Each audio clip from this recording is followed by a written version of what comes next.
Ladies and gentlemen, Woodburn is proud to be hosting its third webinar series in 2018 on marketing to the Chinese consumer and protecting your brand and company in the process. If you are planning to market to the Chinese consumer soon, or you have already begun this process, then this is really a series for you.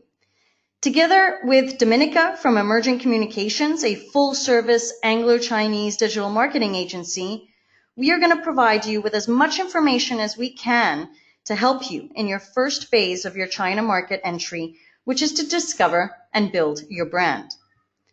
This webinar series is highlighting the importance of protecting your brand before you have even set foot in the market. Understanding who your target market is going to be in China, how to create a viable and long-standing structure for your business so you can smoothly and flexibly expand your operations. And last but not least, today's session, which is to learn and understand about the Chinese digital marketing world. But before we begin today's session, allow me just to go through a few short admin slides. The first slide is about choosing your audio option. The use of a VPN may be required by people that are based in mainland China or in any other country where there is some form of firewall. I myself am currently on a VPN. There may be some technical issues throughout the presentation today. You may lose sound at certain points throughout the presentation. Please don't leave the webinar. We are recording this session and it will be uploaded to our YouTube page by the end of today. We're always going to come back and complete the session. Now, once you've launched into GoToWebinar, if you are new to GoToWebinar, you should have been prompted to choosing your audio option, either using your computer audio, mic and speakers, or using a phone to dial in. Now, if you do lose the connection, you may want to switch to a phone line to get connected back in and be able to listen in. This is what should pop up if you choose the telephone function. There'll be a number to dial in, an access code, as well as an audio pin. Now, I do want to encourage, and I hope people don't shy away from asking questions today. We've got a tremendous amount of response, particularly on today's session. So please use the time to ask your questions, ask your comments. Both Dominica and I are giving free consultations in reference to what you need. And we will have a short Q&A after today's presentation. Now, let's test the system. If you are listening to me and paying attention to me, it would be wonderful if you could click on the hand button in your control panel. That will allow me to know that the sound system is functioning. Thank you very much to everyone who's clicking on it. Please click it once again so that you can remove the hand button. All right. There are a lot of newcomers to today's session that probably didn't show up to our previous 3 sessions. So I do want to introduce everyone. Let me start off with Woodburn, which is my firm. Woodburn Accountants and Advisors is specialized in inbound investment into China and Hong Kong. We do all the fun stuff for you. We establish, manage, and administer companies in both China and in Hong Kong based on our clients' specific requirements for those markets. And they include anything from market entry advisory to cross-border investment, tax optimization, corporate restructuring. Like I said, it's really the fun stuff. Our clients are all international companies that are looking to go into the Asian region. Obviously, if they reach out to us, it's primarily for the China and Hong Kong markets. And our clients do everything. They manufacture in China, they manufacture overseas. They're looking to export into China, they're looking to export from China, or they're looking to deliver services on the ground in China as well. A little bit about myself. My name is Christina Kohler-Coluccia. I'm head of business advisory at Woodburn Accountants and Advisors, which is also my family-owned business, where both my brother and father are involved. You can read my bio later on when you get a copy of the presentation, but I always like to highlight what I've learned in 16 years of doing business in China. I arrived in China in 2003, so I'm almost hitting the 16-year mark. There are 3 main points. I mean, I've learned a lot, but there are 3 main points that I want to highlight for anybody who has not yet done business in China or is still relatively a newcomer to China. The first thing I've learned, and I learned this extremely quickly upon entering the market, was patience. You can get frustrated on a daily basis dealing with anybody in China, whether it's employees, whether it's distributors, agents, absolutely anyone. And they can be locals and they can be foreigners. It's just extremely frustrating and confusing to do business in China. And as a consequence, you have to learn patience. One of the key techniques of the Chinese to play off in negotiations is on Westerners' lack of patience. So if you don't have any form of patience, you will make mistakes along the road because you'll get impatient, you'll get frustrated, and at that point, you won't have an eye on detail. And an eye on detail is the second thing I really learned in the market. And obviously it relates to what I'm doing, which is corporate services. And I read a lot of contracts. I deal with financial management reports. But I want to highlight this to actually anybody out there who is doing business in China. Whatever person you're working with, make sure you read contracts. Make sure you're reviewing things, not just once, not just twice, do it 3 times. And most importantly, if you're going to review something, obviously do it in your own language. Don't just assume that the minute you get something in Chinese, you can't translate it and therefore understand what's going on. You can. So please have an eye on detail.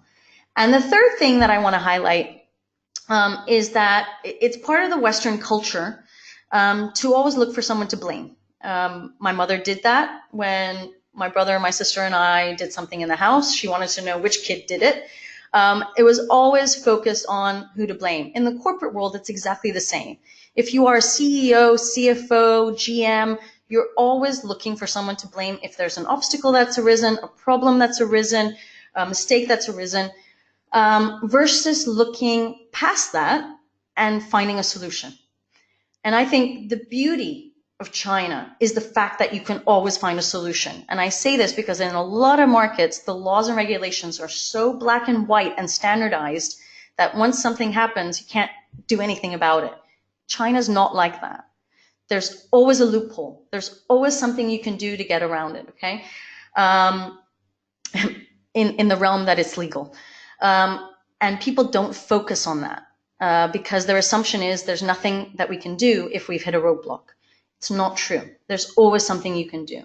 So versus spending time and energy on looking at the person to blame, focus time and energy on finding that solution, finding that loophole that can move your business further forward.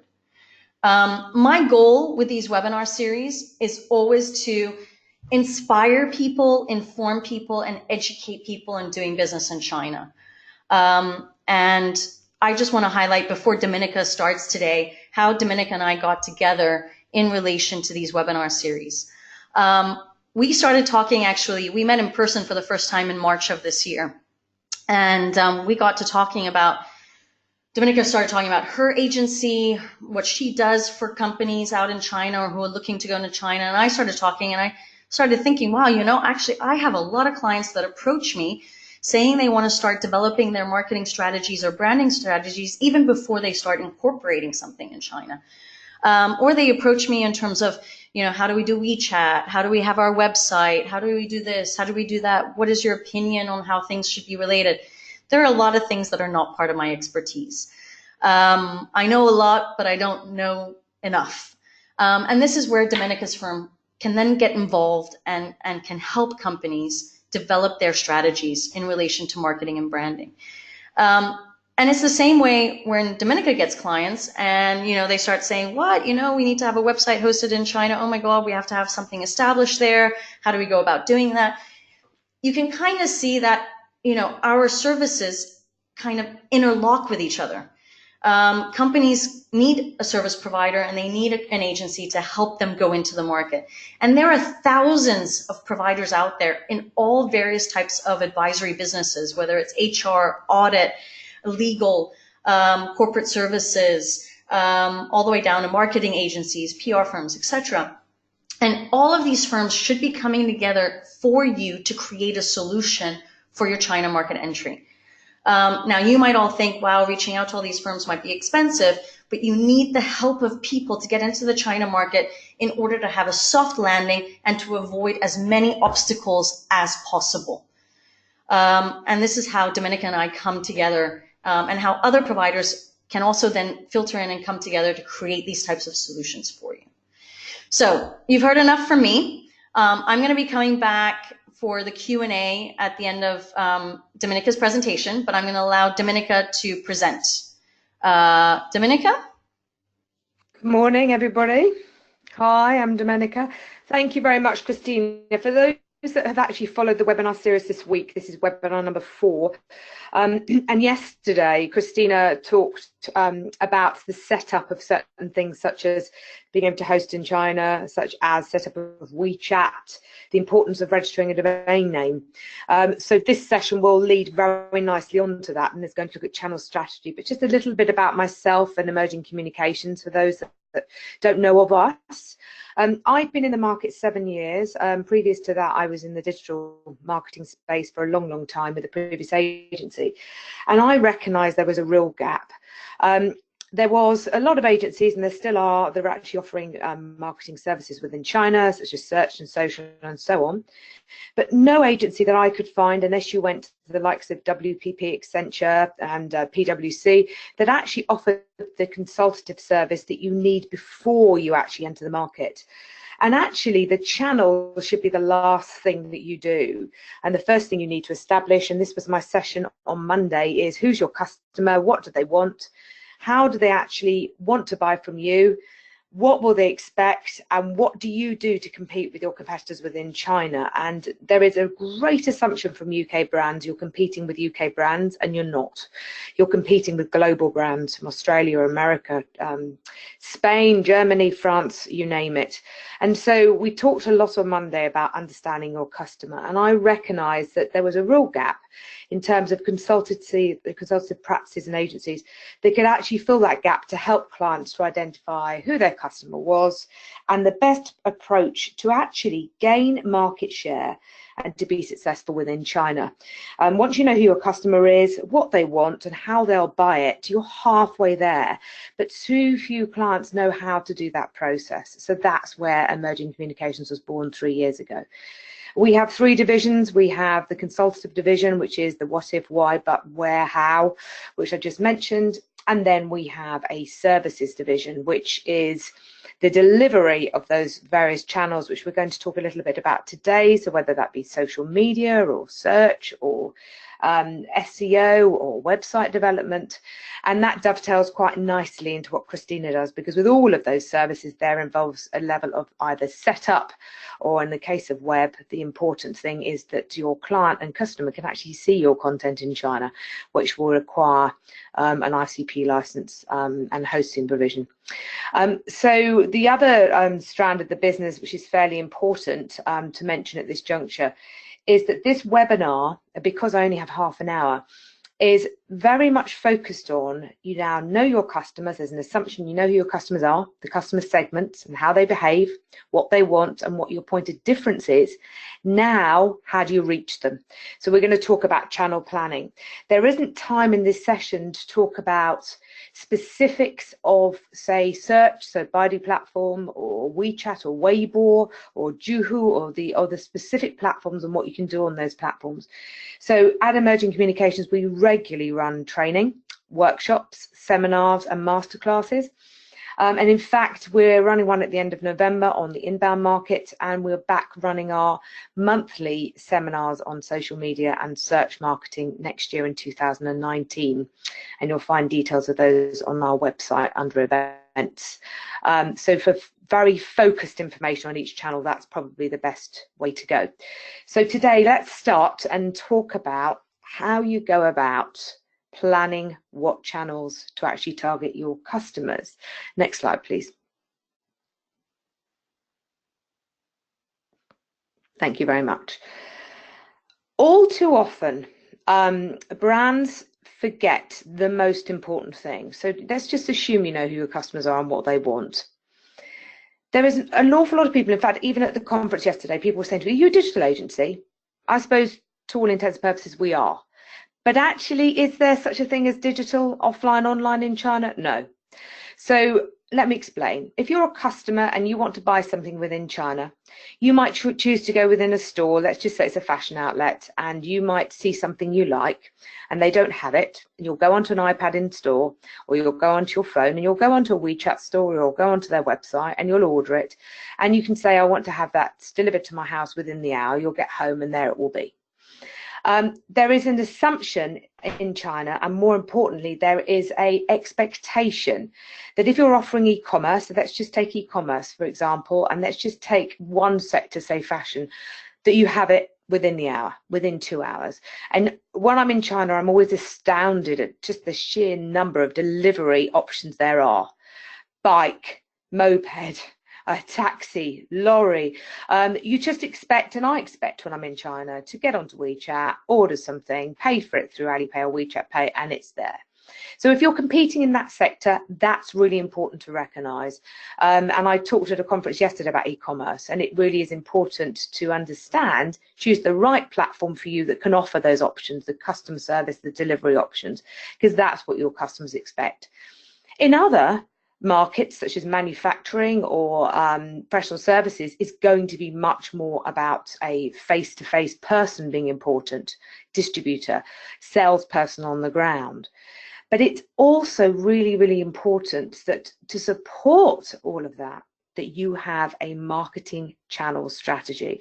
In other words, the customers you've identified, either B2B or B2C, know where to find you, and they look and they find content about you and they find information about you that builds the credibility of your brand. Because let's face it, you're new to the market, and any assumptions you may have that you are known within China, you need to stop right there. We can do desk research, which we talked about on Monday, to establish if what the sentiment is of your brand, good or bad, if anybody's searching for your brand. But let's assume that in most instances, when you're new to the market, you're new to the market. So the first most important thing is to build credibility, and then it's to reach out to those target customers that you've identified. Next slide, please. Okay, so we've talked about the consumer. The consumer in China, and there are so many different clusters within any particular segment that you're trying to target, and you need to know who those people are and exactly what is going to trigger them, what motivates them. But one thing for sure to understand is we are talking about a very spoiled me generation of consumers that expect to receive a product or a service in the way that they want to expect it, whether that's speed or whether that is in a certain place that whether that be store, whether that be online, whether that be a person on the ground. You need to know what motivates them, and you need to know that before you even look at the channel, because what we want to know is, where do these people hang out, quite frankly. So let me just give you an example. We'll talk a little bit about WeChat in this session, but everybody talks about WeChat. Oh, I've got a WeChat channel, Domenica. Why have I got no sales? You do need to think about the whole touch points of all of your target segments that you're trying to target. And increasingly, for example, if you're trying to target, say, 16 to 19-year-olds in China, they're migrating away from WeChat. A bit like the same thing happened here, and a lot of adolescents migrated to Snapchat. The reason being their parents didn't understand it, because it's complicated. Even I don't understand Snapchat. So basically, they're now migrating to other platforms. So be very sure that the channels that you are looking to put in your strategy are actually the channels where your target segments hang out. That's the most important thing. And be sure that you are then going to offer them what they want to see, so that it really truly engages with them, and so that it really resonates with what they want to hear. Because otherwise, if it's social media, they'll defollow you. If it's search, it won't convert. If it's a display ad, it won't convert. So it really has to be, what do they want to see? Why do they want to see it? What am I going to say? Next slide, please. Okay, so let's have a look at the ecosystem in China. Let's have a look at what your available channels are and where to start. Let's get back to WeChat. All too often, as I said a little bit earlier on, I think the first thing that clients will say to me is, I want a WeChat channel, Domenica, or I've got one. That's great, and we're going to talk about how to use WeChat as part of an ecosystem that fits in with all the other channels. But remember, WeChat is, if I was to use an analogy, it's a hybrid of absolutely everything. So you can buy stuff on it, you can run the customer services off of it, you can use it as a marketing channel, a bit like email, but it is a closed system. Somebody has chosen to follow you because you're giving them something they want. So if you're starting with WeChat and you're not doing any other marketing, you're not going to have any followers. So you are going to be talking to yourself. And I've seen so often brands come to me, unsuccessful in the market, and they've got a following of 10 or 15 people on WeChat, and most of them are staff.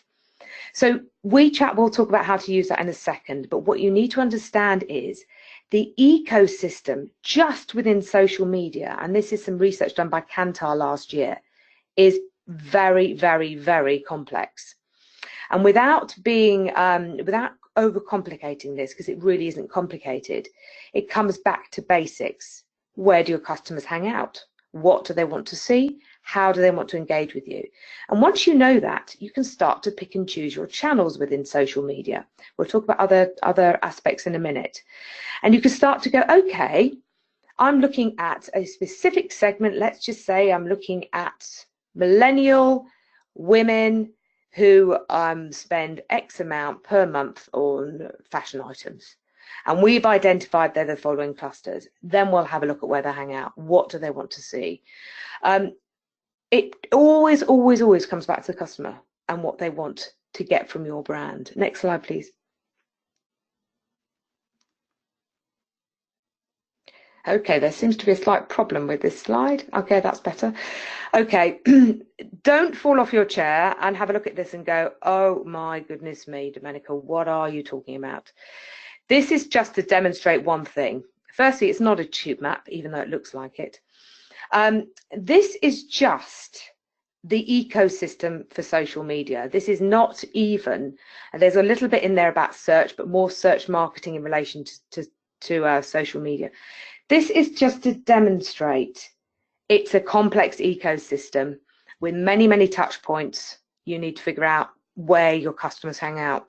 Whether you stick this on the wall and start mapping out where your customers are, that could be one way of doing it.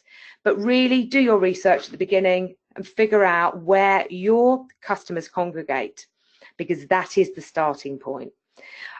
We can then figure out what we're going to say to them and how we're going to map out the channels. Next slide. Okay, so no, back, sorry, apologies, I'm not in control of these slides. You just need to go back one, that's it.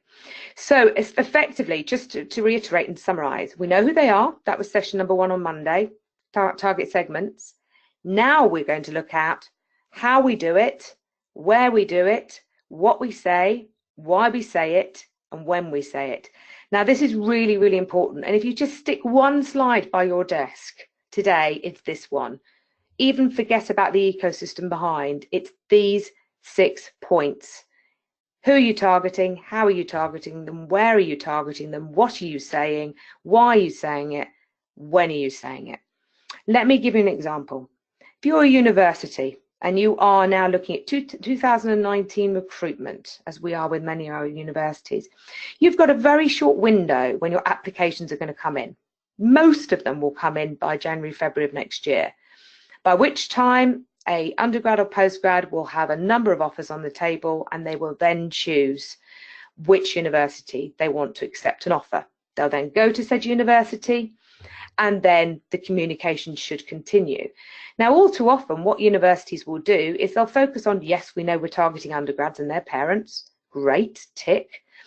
We're going to talk to them about our wonderful university and our courses, tick. And we're going to target them to get lots of applications through.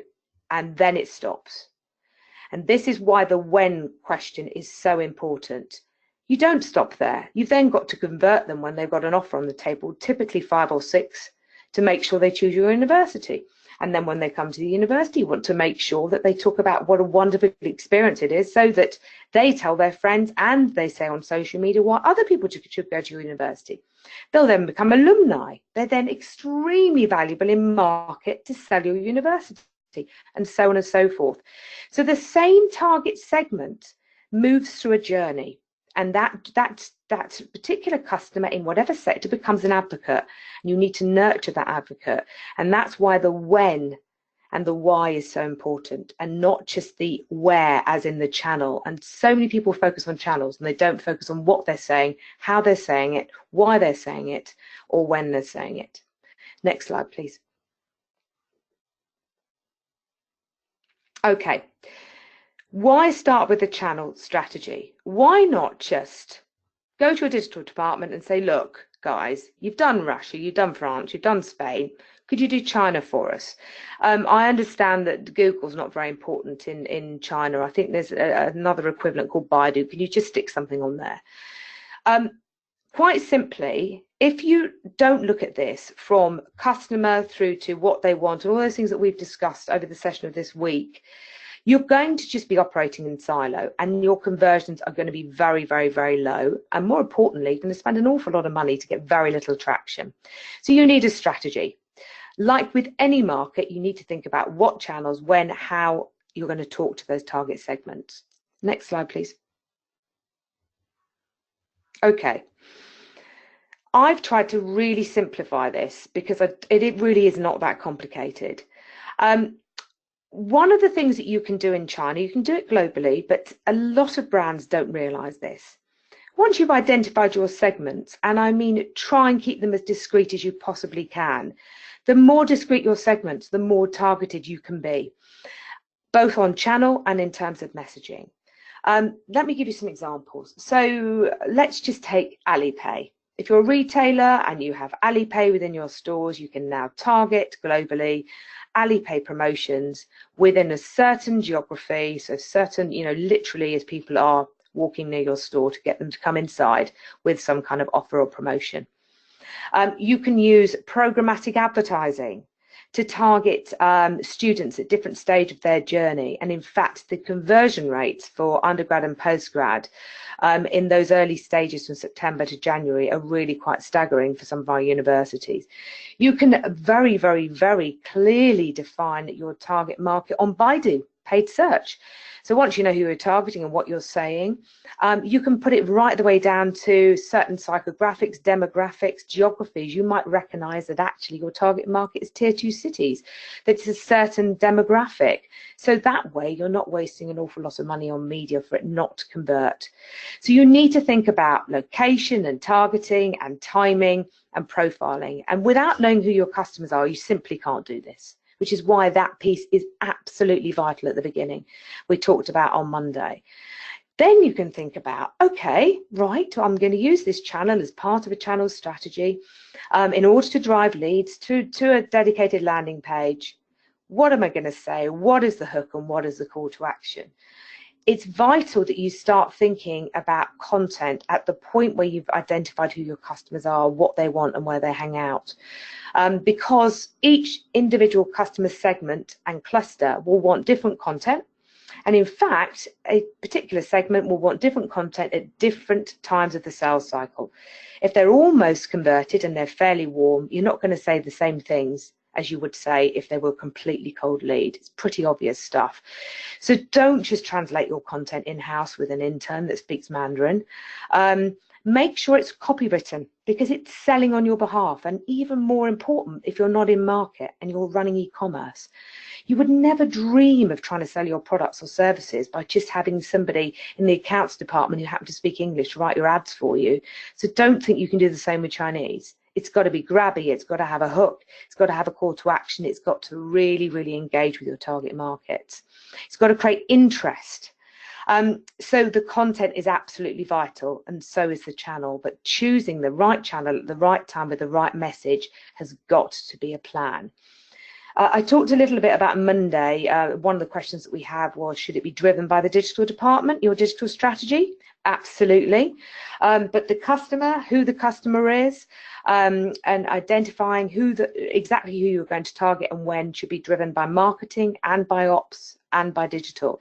And when it comes to the digital planning, you must involve ops because most of these channels you're going to have to involve an ops partner like somebody like Christina, whether that be making sure that the website is visible in China using a CDN and some hosting provided in-house in market with an ICP, or whether you're setting up a verified WeChat or you're setting up Baidu, you're going to need help with that. And it's really important that the 2 or 3 departments work really closely together to make sure you get the best possible results. Thank you. Next slide. Now, I talked a lot on Monday about noise. I think that it's a very noisy world anyway. Let's face it, everybody's got their heads in their phones and everybody is bombarded with messages every single day. I have to say, China takes it to a whole new level.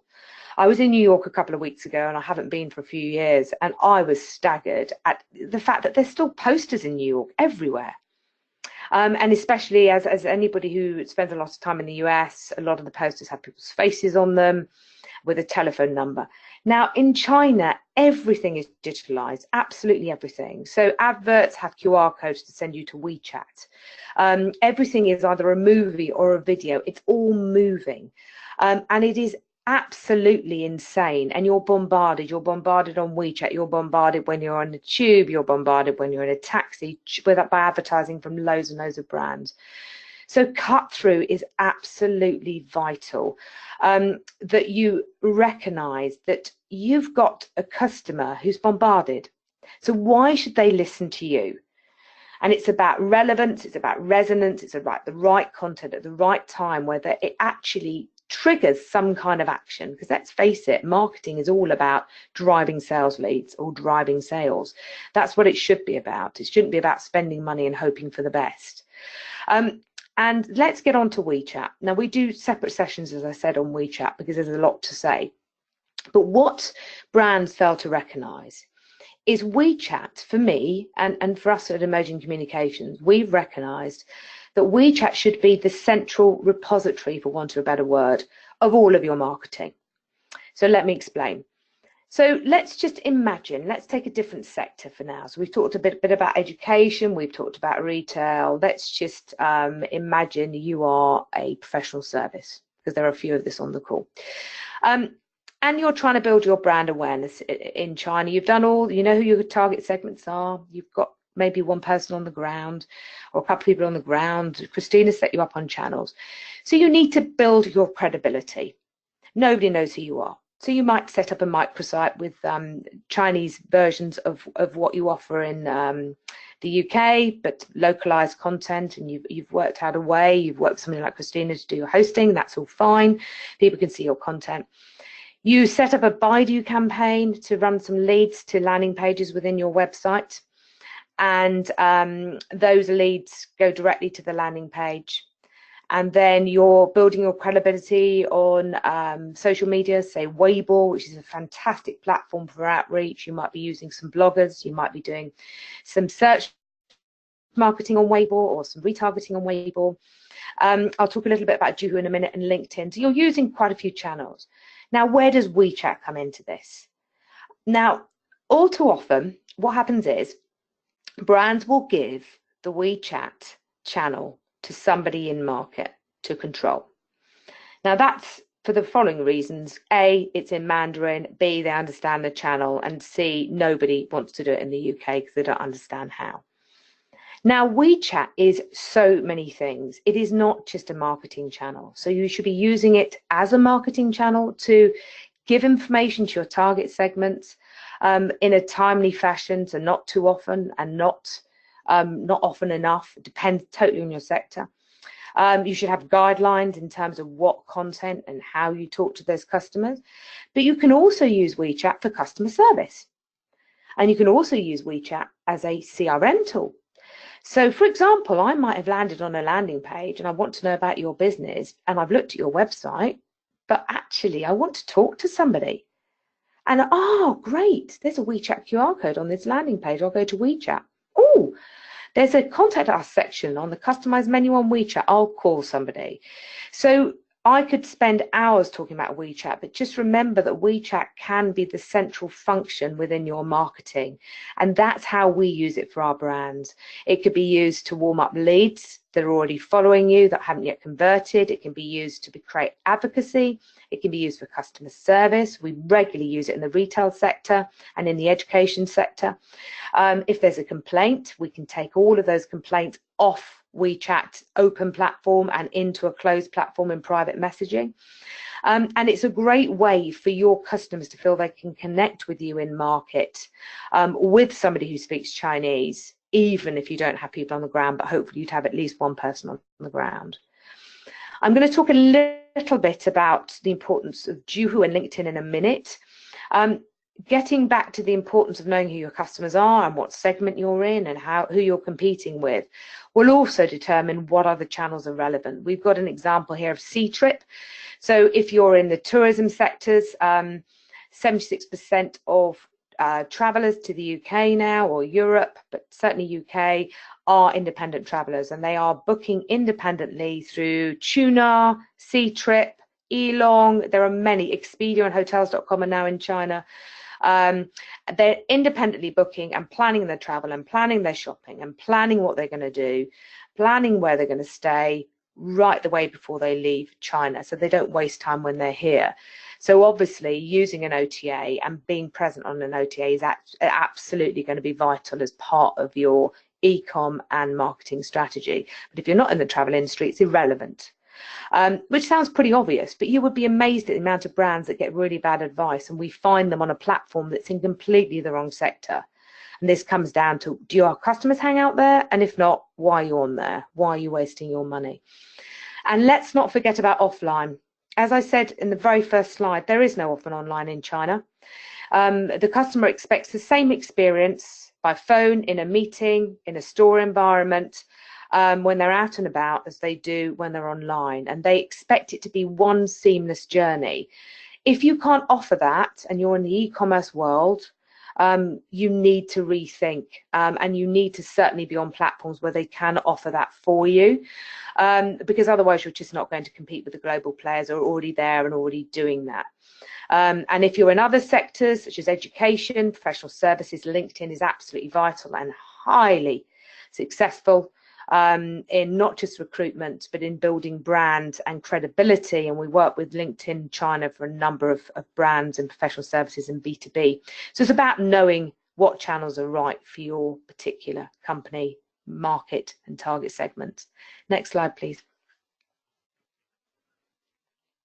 Okay, I'm just going to use a couple of examples just because I want to just finally, for probably the upteenth time, talk about relevancy to target segments, where they hang out, what sort of channels are available. But I could sit here all day and I still wouldn't get through every available channel for everybody on this call in every sector that's on this call. So it really is about relevance, and get somebody to help you with it. Get somebody to help you plan your channels, identify who your customers are, where they hang out, set your KPIs, do your content strategy, your social media strategy, so that what you do really does resonate with your target market. It really is as simple as, if you spend the money on the planning and the strategy, you will spend a lot less money on your marketing, and it will go a lot further, and it will not only convert better, but you will create advocacy. And all too often, I'd say 99% of the brands that come to us because they haven't done the planning bit. They've just done tactical deployment and it just hasn't worked.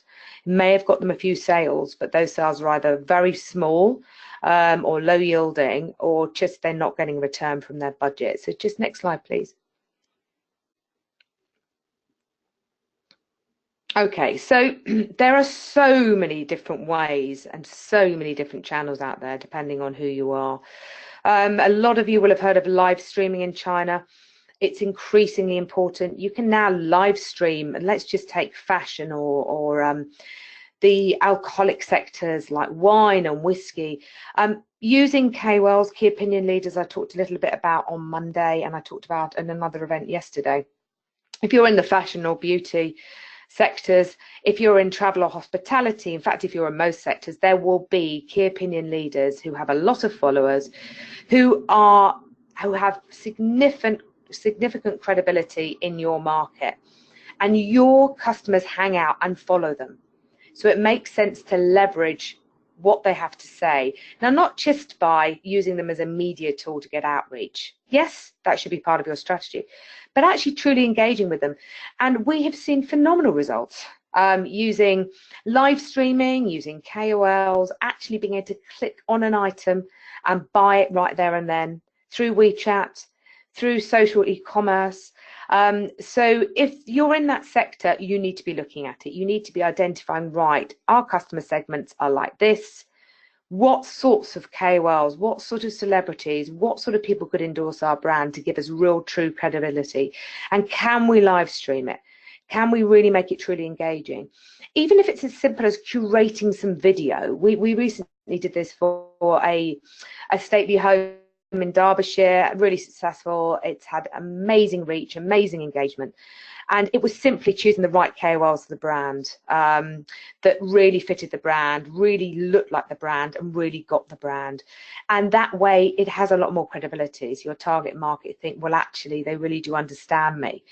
Wow, this is really interesting content. I'm going to truly engage and I'm going to share this content. You've got a growing emergence on social media and on social e-com of players like Little Red Book, which is a shopping Bible to all intents and purposes, but increasingly is becoming very important e-commerce channel for brands.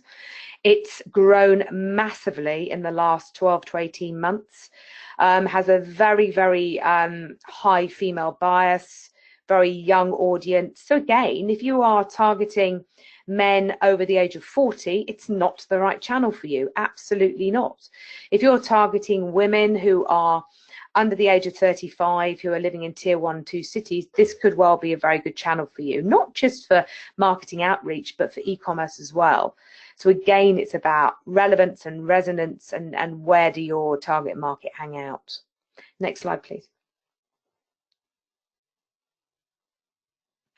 Let's not forget about B2B. Let's not forget about education brands as well. It isn't all about live streaming and celebrity endorsement. That works in certain sectors absolutely brilliantly. But if you are a very serious conservative B2B brand whose sales are nearly all done face-to-face, and you're selling very, very high ticket items, and you have to build relationships, then LinkedIn can be very effective as part of your strategy, not the only strategy. We've used it effectively for some of the largest B2B players in the world. We've used it for education brands because it's not just about recruitment, it's about credibility. And as everybody knows, I mean, certainly LinkedIn in the UK for me is very important. You build credibility in your sector. And I follow an awful lot of people on LinkedIn and I learn an awful lot about companies. The same goes for China, but obviously this is a China-centric LinkedIn. And it's very, very good when you're targeting professionals. And we actually recently did an ad campaign on LinkedIn for MBA programs for university, and it was very, very effective. And we use that with paid search and programmatic. So again, it's about being part of a channel strategy. And it's about having the right content on those channels. On your LinkedIn profile and on the LinkedIn advertising you do, you need to use an expert that understands your brand and can write copy that will resonate with your target segments who are going to be in the professional space.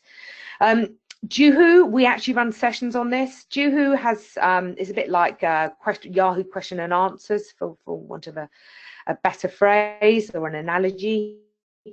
And Juhu is really important because Juhu, if you are making a very important decision, that could be what hospital to use. We're working with a hospital at the moment, or it could be that you want to send your child to university, or you want to buy an expensive car. So it's a decision that takes an awful lot of thought. Then you'll quite often go onto Juhu and you will ask a question, or you will follow people about a certain subject, and you will ask professionals about their opinion on a decision you're about to make. So I have brands say to me, well, we can't possibly answer those questions. That may not be the strategy we might adopt. It really depends on who you are. But being aware of what's going on social media, not just Juhu, but on Weibo and on other platforms as well, understanding sentiment, doing regular social listening, and we have tools to do that so that we can actually work out and benchmark where you actually stand in the market. what people are saying about you. Is it good or bad? Can we leverage some of that good content as user-generated content? It's absolutely vital to know what's going on. And I talked about this a little bit on Monday as desktop research, but the first thing you should do, apart from trademark your brand and think about the name and register domains and all those things that Christina's talked about this week, would be to go, well, actually, is anybody talking about us already? We might not be in China, but you can be absolutely sure that Chinese students are, or domiciled Chinese in the UK, have probably come across your brand. Can you leverage that? What's the sentiment? So social listening and being aware of what's on Juhu and Weibo and other channels is absolutely vital. And the brands that we look after, we do regular social listening, and we have found absolute gold dust. Let me give you an example. There was a university we worked with, and we found a video shared by one of the students at the university that had been posted a couple of days previously. The university didn't know about it because they weren't hashtagged. And this video was about a student having an amazing time at the university. It was the best possible marketing you could find. And they were cooking a hot pot meal with all their friends, who were an eclectic mix of Chinese students and international students. It was possibly the best ad campaign you could hope for. So we contacted said student and said, would you mind terribly? We love this. Can we use this on the university's platform? And the student said, absolutely, I love this university. I'm happy to write you a testimonial. I'm happy to endorse it. And it was incredibly successful. And what did that cost? A little bit of time to find it. That's all. Similarly, within universities, we use things called university ambassadors, and you can use it in other markets as well. So advocates, customers who are already on campus, students talking about how wonderful their experience is, following them throughout their year. And we're doing this with a number of universities very successfully, because it's far better that your customers talk about you than you talk about you. So don't underestimate the power of user-generated content in China, because word of mouth and referrals and just peer-to-peer recommendation is absolutely vital to build credibility. So we're going to finish up soon, because I've just noticed that I've got to have questions, and quite a lot have come through. Next slide. I believe we're there, I think. Yes. So in summation, you must know who your customer is. Do research. A lot of it can be done desktop, some qual research, possibly even talk to your market here. Do what research you need to identify. Who are your customers? What do they want? Are you offering them what they want? Do you need to adapt your product or service? What's your competition? How do you go about modifying anything if you need to? And once you've identified who your customers are, you've segmented them down into discrete segments, you can then figure out, okay, I know who they are. Where do they hang out? What do they want to see? That should fuel your content strategy. Use very good copywriters, people that know what they're doing, have a plan, and then plan out your channels. Ideally, have WeChat as the conduit, the central hub, and think about where your customers are going to find out about you. And don't forget to build credibility, and constantly do social listening at least once a month to measure the sentiment of your brand. And without scaring you, let's just talk really quickly before we have questions about crisis management. So I don't think we've got a single brand that doesn't need crisis management at some stage or other. I'll give you an example. We've got a brand who is an accommodation brand, and they had a problem with one of their accommodations. And all too often, what Chinese customers will do is they'll go on social media to complain. Either they didn't get the resolution they wanted, or it's just what they're used to doing. And if you can take those complaints offline very quickly and find those complaints, because not all of them will be on the platform, you can turn it around, and we did very quickly, and it dulled down, and it was all fine, and everybody got appeased. Let me take you to an example that wasn't handled well, not by us, I hasten to add, which is Virgin Atlantic. Was treated very badly by a British businessman who was rude, bullish, and quite frankly inappropriate. Chinese passenger complained, nothing was done, had to sit through a 13-hour flight on their way to Shanghai, I believe, London, Shanghai. Complained to Virgin, nothing happened about it, then put it on Weibo. And now this went viral in a matter of days.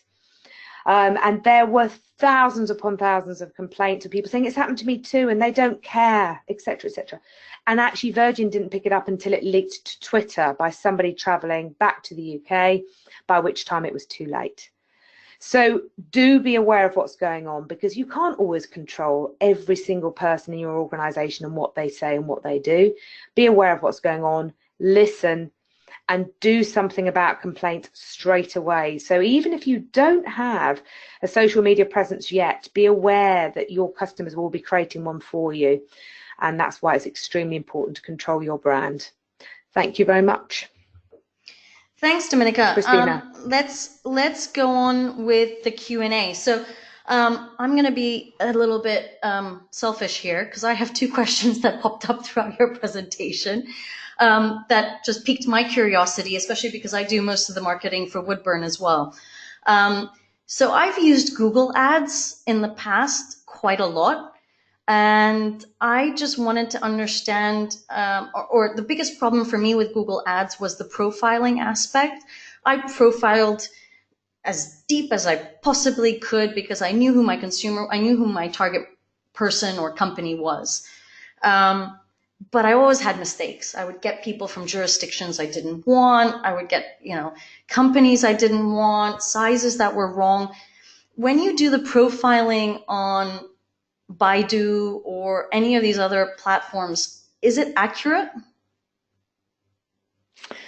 Okay, very good question. So the first thing I would say is, and emerging communications, we have, and this isn't me passing the buck here, I hasten to add, we have experts. So as well as experts across education, B2B and luxury and retail, our 3 main sectors, we also have experts by channel because they're quite complex. So we have a paid team that look after programmatic, and we also have a search team that's actually based in Shanghai, headed up by a lovely guy called Samuel. And so let's just take Baidu first. So firstly, recognize that Baidu isn't right for every brand.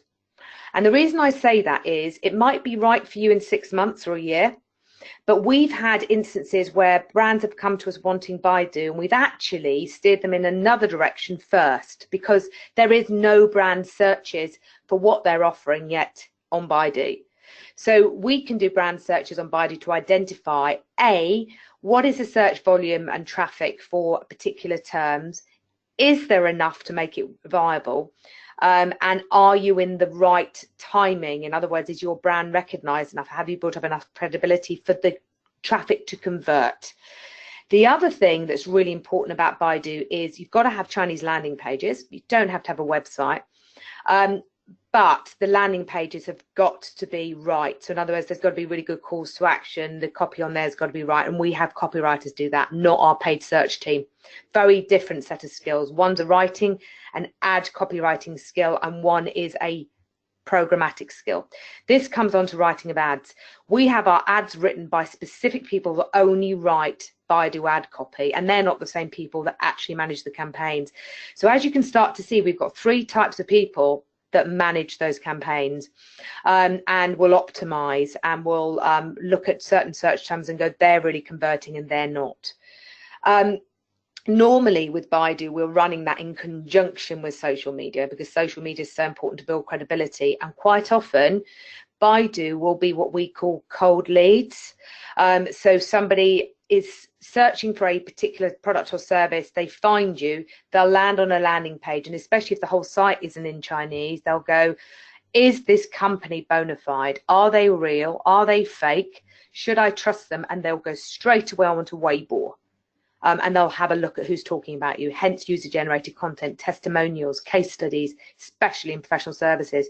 So Baidu is only going to work if it's done properly and the right experts do it, and it is in conjunction with other channels. And this comes back to the basics of who you're targeting and what are you saying.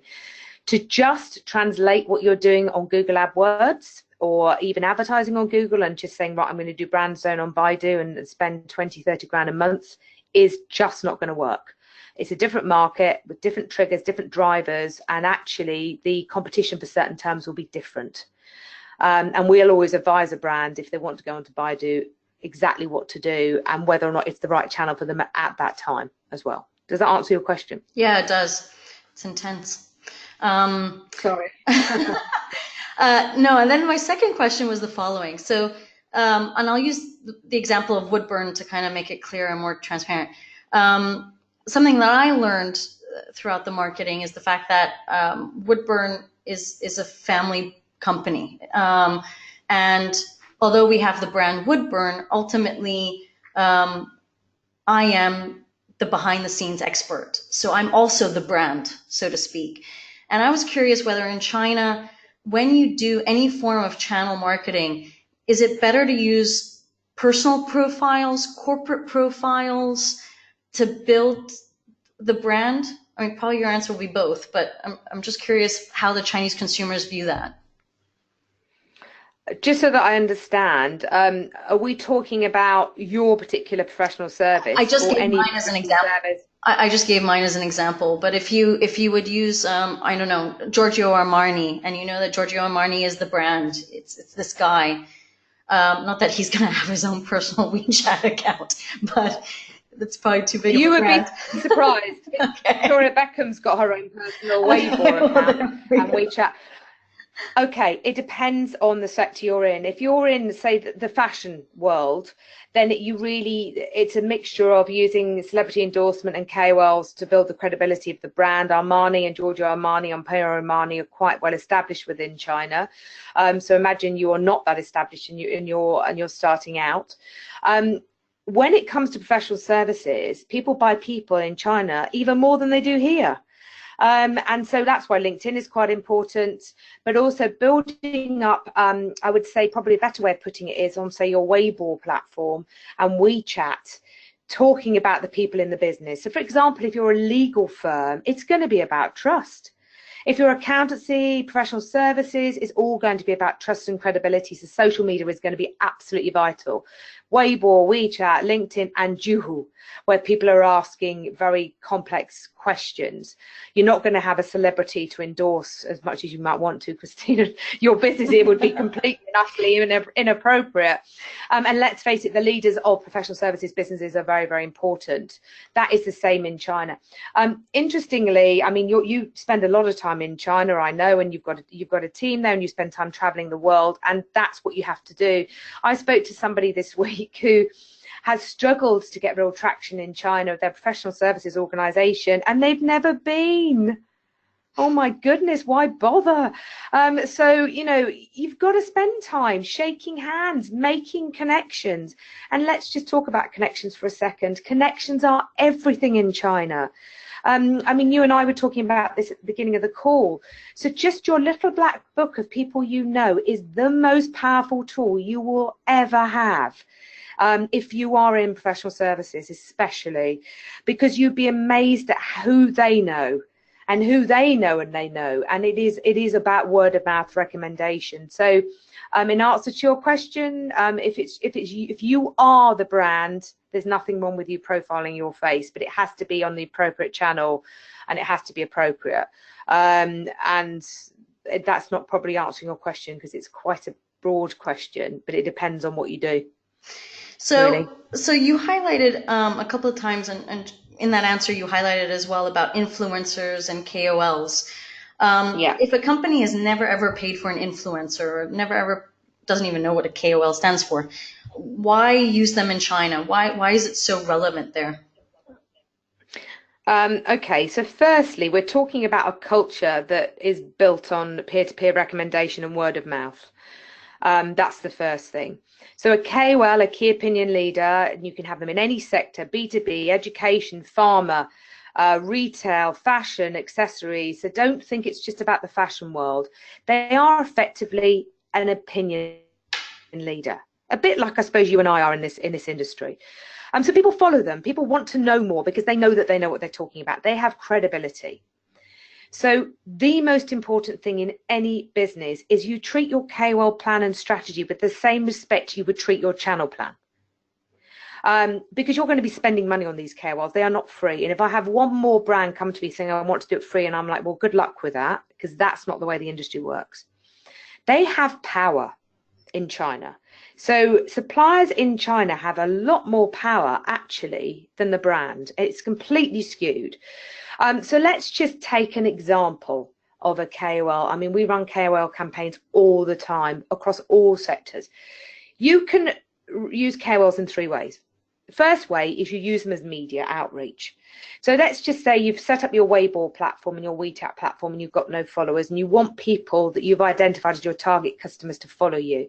You could use KOLs as pure media, pay them, write a post together, they share it, they have a couple of million followers, anything from 50,000, 100,000 up to a couple of million depending on the industry. They share it, you start to build up your following. That's one way of doing it. What's a lot more effective, and I'm not suggesting you don't do that as part of a media strategy, is to think about content curation. So to work with a KOL, to build a relationship with them, we do this with brands all the time, and create video, create content together, create stories. It's all about stories in China, no matter what industry you're in, where that KOL will effectively tell your story from their heart. Now, don't think for 1 second that KOLs aren't fussy. So we have to sell our clients into KOLs, which is why we're blunt with clients and say, really sorry, but that KOL won't work with you. You're not in the right sector, or you've had a lot of bad PR, or for whatever reason. So they are to be taken with real seriousness and massive amounts of respect. I'm going to give an example of a KOL we used to work with one of our brands, and they came into the store, created video, created the most amazing imagery, which the brand now uses in their marketing, where, I mean, this KOL really has become a brand ambassador, I have to say, and talks about them independently now. Now, when she arrived at the store, the person that we deal with at the clients changed, and they were given tea, and they were really looked after, and they were given, you know, cake, and well and truly spoilt. And this KOL will not stop talking about this brand, loves them. You rewind 6 months ago, they went into the same store with a different member of staff. They were treated with almost disdain. It's almost like, well, you're just a media owner. We're paying you. They weren't offered even a glass of water in 4 hours of filming. They weren't offered anything. That KOL did their job. They did what they were contracted to do. We never heard from them again.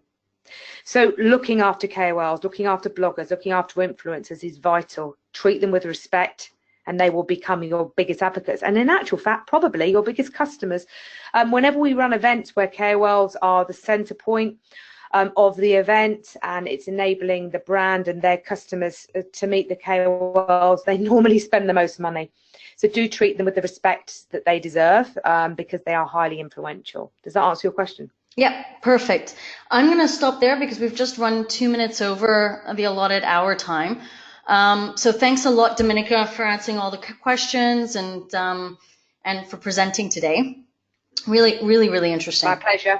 My pleasure. I just want to highlight to everybody who is online and who questions we did not answer over the last 4 days, or even people who might have more questions that pop up after they start digesting all of this information, is that if you are located in the UK, Dominica and I are going to be meeting together, and we're offering to organize a roundtable event in central London at lunchtime on Tuesday, the 30th of October, to answer any further questions you might have or that might pop up over the next couple of days, and also just to troubleshoot a little bit on China and, you know, what obstacles, what roadblocks can pop up, what worst case scenarios we can offer, which are plenty.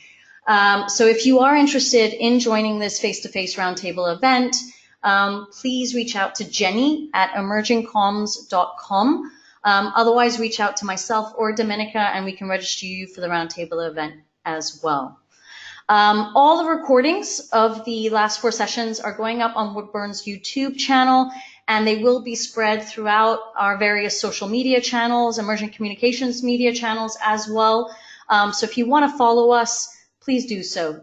You can find out all our social media channels on our website and emerging communications as well.